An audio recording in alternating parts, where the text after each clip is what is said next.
Hi everyone, welcome to my channel Botany Tutorials. In the previous session, I explained vegetative characters of Asteraceae. In this session, I would like to explain floral characters. Floral characters. In the floral characters, first one is inflorescence. In Asteraceae, most advanced type of inflorescence is seen, that is anthodium or capitulum. Sometimes it is also called head inflorescence. These three names are present for this inflorescence. What are they? Anthodium, capitulum and head inflorescence. In this what happens? The inflorescence axis, this is inflorescence axis. This inflorescence axis is condensed to form a disc-like structure, a flattened disc. On the flattened disc, number of sessile flowers are arranged. Number of sessile flowers are arranged, and on the disc or on the flattened disc, mainly two types of florets or small flowers are present. The peripheral ray florets are present and central disc florets are present. These are the peripheral ray florets. These are the central disc florets. These disc florets are actinomorphic and bisexual flowers, and ray florets are unisexual zygomorphic flowers. These are zygomorphic and unisexual flowers. Again, at the base of the disc, at the base of the flattened disc, all the bracts are united to form involucre. This is involucre. This and this, these two are involucres. They are the bracts of involucre. They protect the inflorescence. Okay. Next, based on the type of floret present on the inflorescence axis or flattened disc, these flowers are classified into different types. This inflorescence is classified into different types. They are: number one, heterogamous head or radiate heads. That means hetero means different. Both ray florets and disc florets are present on the same inflorescence axis. Then it is called heterogamous head. Example: Helianthus annuus, Tridax procumbens. These are the main examples. In Helianthus annuus, you can also observe Helianthus annuus. The peripheral flowers are ray florets and central flowers are disc florets. That means both type of florets are present on the same inflorescence. Next, second type, homogamous head. Again, homogamous head is differentiated into two types: homogamous rayed or ligulate heads. In this, only ray florets are present. Only ray florets are present. Example: Sancus. Another example is Tagetes petula. Tagetes petula. Next one is homogamous non-rayed or discoid heads. In this, only discoid disc florets are present. Only disc florets are present. Example: Vernonia and ageratum. Vernonia and ageratum. This is ageratum. This is ageratum flower. In this, only ray florets are present. Are you understand? Based on the type of floret present on the inflorescence axis, this inflorescence is divided into mainly two types. They are heterogamous head and homogamous head. In heterogamous head, both ray florets and disc florets are present. In homogamous head, either ray florets or disc florets are present. Based on that, again there are two types: homogamous rayed or ligulate heads, homogamous non-rayed or discoid heads. On rayed heads, only ray florets are present. On discoid heads, only disc florets are present. This is very important in examination point of view. Okay. Next, coming to flower.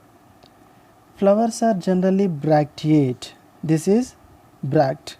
This side one is bract. And sessile. Sessile means pedicel is absent. sessile flowers. Next, complete or incomplete flower. In ray floret is incomplete flower, it is unisexual flower, but disc floret is bisexual and complete flower. Next, flowers are pentamerous, tubular, actinomorphic or zygomorphic flowers, and epigynous flowers. We have two types of florets in the inflorescence. I will discuss one by one. In that, first one is ray floret. In the ray floret is zygomorphic, ligulate, ligule shape, tongue shape, and pistillate, that is female flower. Next, unisexual flower, only gynoecium is present. Next, epigynous, flowers are epigynous. And calyx in ray floret. Calyx is modified into pappus, or otherwise it is reduced or absent. It is scale like. Calyx is modified into pappus. This is very important point. Next one, corolla. Coming to corolla, petals are 5. Generally petals are 5. In this, 2 petals are reduced. 2 petals are reduced, and remaining 3 petals are gamopetalous. They are fused and ligulate. Aestivation is valvate. Next, androecium. Androecium is generally absent because they are unisexual flowers. Next, gynoecium. Gynoecium is sometimes it is absent. If it is present, it is bicarpellary, syncarpous. 2 carpels are present, syncarpous, they are fused, and inferior unilocular ovary with basal placentation. Placenta is developed at the base of the ovary. For example, this is ovary. In the ovary, placenta is developed from the base. This is base. From the base, placenta is developed. Okay. Next, one anatropous ovule is present on the placenta. Next, style is 1 and stigma is bifid. Next one, fruit. Fruit is generally cypsella. This is cypsella fruit. The calyx, that means sepals are reduced to form pappus. This is pappus, that helps in dispersal of seeds. Okay. Next, seeds. Seeds are generally non-endospermic. Next, floral formula.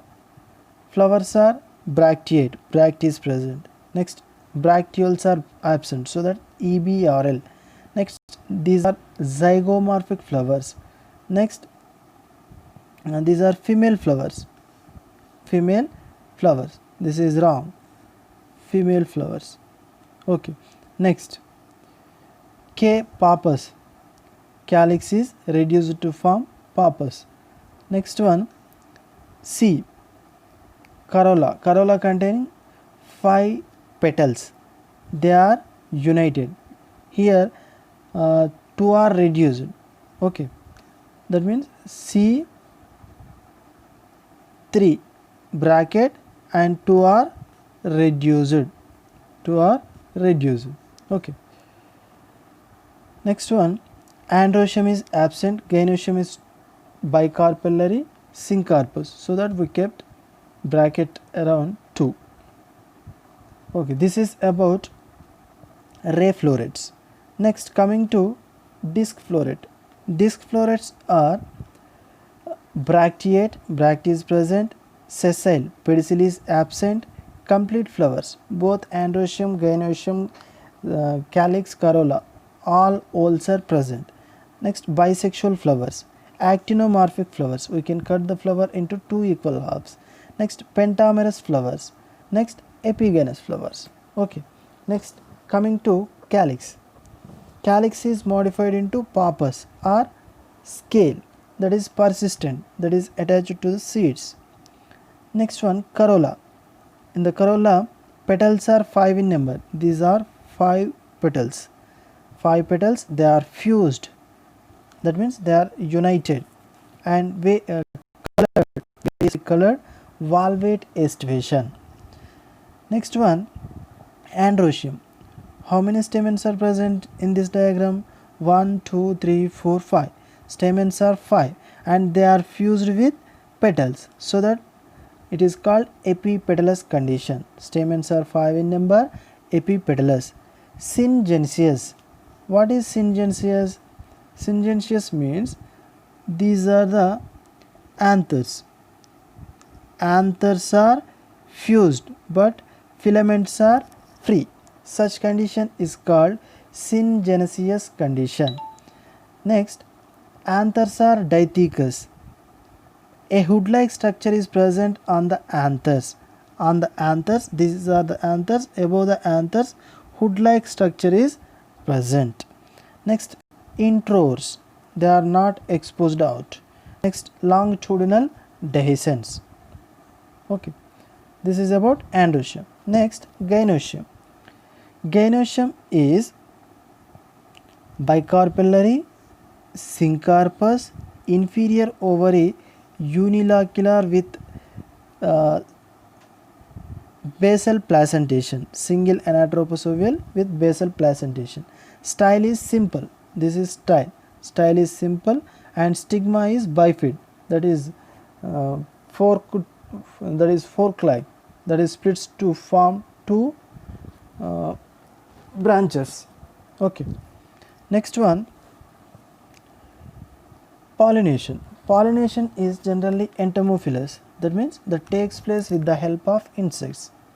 Pollen grains are released around the staminal tube and insects attracted by the disc florets in searching nectars.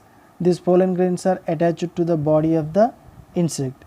When the insect visits another flower, pollination takes place. In this family, another important character is seen, that is protandry. Protandry means androecium is developed before the gynoecium, so that self-pollination is prevented. But rarely, if the cross-pollination is absent or not occurred, then self-pollination takes place. Once again I am repeating, in the Asteraceae family, the flowers fail to cross-pollination or perform cross-pollination, then self-pollination takes place.